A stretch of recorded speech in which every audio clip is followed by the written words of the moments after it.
പ്രിയപ്പെട്ട പ്രേക്ഷകരെ, തിരുവനന്തപുരത്തെ കിളിമാനൂരിലെ നിർദ്ധനരായ പട്ടികജാതി കുടുംബങ്ങളുടെ പണം തട്ടിയ പഞ്ചായത്ത് വൈസ് പ്രസിഡന്റിന്റെ വാർത്ത നമ്മൾ നേരത്തെ റിപ്പോർട്ട് ചെയ്തിരുന്നു. ഈ വിഷയത്തിൽ ഒരു ഇമ്പാക്റ്റ് ഉണ്ടായിട്ടുണ്ട്. നിരവധി മനുഷ്യരാണ്, സുമനസ്സുകൾ ഈ കുടുംബങ്ങളെ സഹായിക്കാൻ വേണ്ടി ഇപ്പോൾ രംഗത്ത് വരുന്നുണ്ട് എന്നാണ് നമ്മൾ മനസ്സിലാക്കുന്നത്. എന്തായാലും കിളിമാനൂരിലെ ദൃശ്യങ്ങളാണ് പ്രേക്ഷകർ ഇന്നലെ TV പ്രസാദ് പകർത്തിയ ദൃശ്യങ്ങളാണ് പ്രേക്ഷകർ കണ്ടത്. ഈ വിഷയത്തിൽ ഇപ്പോൾ നിരവധി പേർ മുന്നോട്ട് വരുന്നു എന്നാണ് ഞാൻ മനസ്സിലാക്കുന്നത്. ആറ്റിങ്ങൽ MLA OS അംബികയുടെ നേതൃത്വത്തിൽ തിങ്കളാഴ്ച യോഗം ചേർന്ന് തുടർ നടപടികൾ തീരുമാനിക്കും.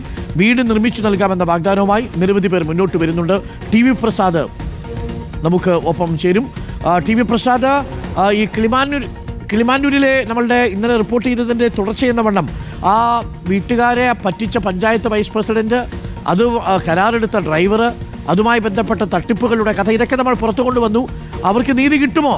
ഇനി അവർക്ക് അവരുടെ വീടിനെയും മാറ്റി അവരുടെ വീടിന് ശക്തിപ്പെടുത്താൻ ആവശ്യമായിട്ടുള്ള സഹായം പഞ്ചായത്ത് ചെയ്തു കൊടുക്കുമെന്നാണോ നമ്മൾ പറയുന്നത്? ധാരാളം ആളുകൾ മുന്നോട്ട് വരുന്നുണ്ട്, അതിലുമൊക്കെ രാഷ്ട്രീയം കളിക്കുന്നവരുണ്ടെന്ന് നമ്മൾ മനസ്സിലാക്കുന്നു. TV പ്രസാദ്, ഇനി എങ്ങനെയാണ് കാര്യങ്ങൾ മുന്നോട്ട് പോവുക? TV പ്രസാദ്.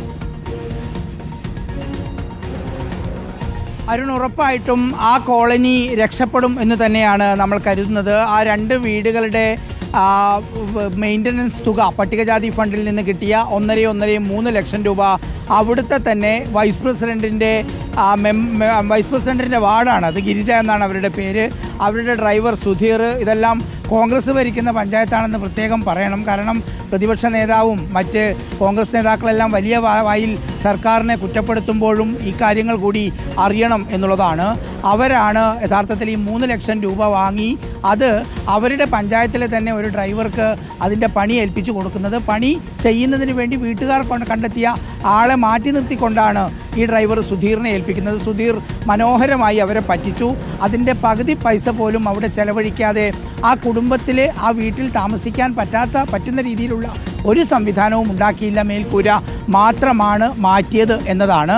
അത് റിപ്പോർട്ട് ചെയ്യാനാണ് അരുൺ നമ്മൾ അവിടെ പോയത്. അവിടെ പോയതിന് ശേഷമാണ് അതിലും ഭീകരമായ ചിത്രം നമ്മൾ അവിടെ കണ്ടത്.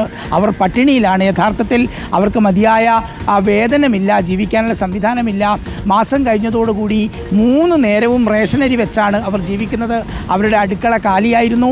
ഇന്നലെ നമ്മൾ പോയ ദിവസം പോലും ഉച്ചഭക്ഷണം തയ്യാറാക്കിയിരുന്നില്ല എന്ന കാര്യം ഒരുപാട് വൈകിയാണ് നമ്മൾ അറിയുന്നത്. ഒരുപാട് പേർ അവിടേക്ക് സഹായവുമായി വരുന്നുണ്ട്. മാത്രമല്ല അരുൺ, അതിനുശേഷമാണ് ആ കോളനിയിലെ മറ്റു വീടുകൾ നമ്മൾ കണ്ടത്. ആറ്റിങ്ങൽ MLA OS അംബിക ഓടിയെത്തി. ഈ വരുന്ന തിങ്കളാഴ്ച താലൂക്ക് തഹസിൽദാർ, അതുപോലെ വില്ലേജ് ഓഫീസർ, മറ്റ് പട്ടികജാതി വികസന വകുപ്പിലെ ഉദ്യോഗസ്ഥർ എല്ലാവരും ചേർന്നൊരു യോഗം വിളിച്ചിട്ടുണ്ട്. ആ കോളനിയിലെ ബാക്കി എല്ലാ വീടുകളും നന്നാക്കി കൊടുക്കാനുള്ള ഒരു സംവിധാനം, അവർക്ക് സ്വന്തമായി ഭൂമിയില്ല എന്ന പ്രശ്നമുണ്ട്, അതും പരിഹരിക്കാമെന്ന് ഉറപ്പ് നൽകിയിട്ടുണ്ട്. അതിൻ്റെ കൂടെ സന്നദ്ധരായി കുറച്ച് പേർ വീട് വെച്ച് നൽകാൻ വന്നിട്ടുണ്ട്. എന്തായാലും ഈ തട്ടിപ്പ് നടത്തുന്നതിന് കൂട്ടുനിന്നു എന്ന് സംശയിക്കുന്ന ഗിരിജ എന്നാണ് ആ വാർഡ് മെമ്പറുടെ പേര്. അരുൺ, ഒരു കാര്യം കൂടി അതിൻ്റെ കൂടി കൂട്ടിച്ചേർക്കാം. സംസ്ഥാനത്തിൻ്റെ പല ഭാഗങ്ങളിലും പട്ടികജാതി വിഭാഗങ്ങൾക്ക് വേണ്ടി, പട്ടികവർഗ വിഭാഗങ്ങൾക്ക് വേണ്ടി കോടിക്കണക്കിന് രൂപ ചെലവഴിക്കുമ്പോഴും അത് അവിടേക്ക് എത്തുന്നില്ല എന്നുള്ളതാണ് വാസ്തവം. നമ്മൾ ഈ പോരാട്ടം തുടരും. ഓരോ കോളനികളിലേക്കും നമ്മൾ പോകും അരുൺ. കാരണം കോടികൾ ചെലവഴിച്ചിട്ടും അത് എത്തിയോ ഇല്ലയോ എന്ന് നോക്കാൻ നമുക്കൊരു സംവിധാനമില്ല എന്നുള്ളതാണ്. ഇന്നലെ മന്ത്രി ആ സമയത്തെ വിഷയത്തിൽ ഇടപെട്ടു. ഇത് ഒരു വീട് എന്നുള്ളത് അരുൺ, അതൊരു പ്രതീകമാണ്. ഉറപ്പായും സർക്കാർ സംവിധാനം നമ്മുടെ എല്ലാ കോളനികളിലേക്കും ഒഴുകിയ കോടികളുടെ എന്ന് പഠിക്കണം. TV പ്രസാദ് പറഞ്ഞതുപോലെ നമ്മൾ കിളിമാനൂരിൽ നിന്ന് തുടങ്ങിയതാണ്. പിന്നീട് ഒരു അന്വേഷണത്തിലാണ് നമ്മൾ ബോധ്യമായത് ഒരു കിളിമാനൂരല്ല, പലയിടങ്ങളിലും, പല ഉന്നതികളിലും, പല നഗരങ്ങളിലും ഇത്തരം മനുഷ്യർ, സാധാരണ മനുഷ്യരുടെ അന്തസ്സോടുകൂടി ജീവിക്കാത്ത ഇടങ്ങളുണ്ട്. അവർക്ക് അതിനുള്ള സാഹചര്യമില്ലാത്ത ഇടങ്ങളുണ്ട്. നമ്മുടെ സിസ്റ്റം കണ്ണടച്ചു പോയ സ്ഥലങ്ങളിലേക്ക് റിപ്പോർട്ടർ TV കണ്ണു തുറക്കുകയാണ്. ഇന്ന് നമ്മൾ വയനാട്ടിൽ നിന്ന്, ഉപ്പുതറയിൽ നിന്ന്, അങ്ങനെ കേരളത്തിലെ ആദിവാസി വിഭാഗങ്ങളും SC/ST വിഭാഗങ്ങളും അനുഭവിക്കുന്ന പരാധീനതകളിലേക്ക് റിപ്പോർട്ടറിന്റെ മിഴി തുറക്കുകയാണ്. അവരും ശ്രദ്ധയിൽ വരണം. അവരുടെ വിഷയങ്ങളാണ് ശ്രദ്ധയിൽ വരേണ്ടത്.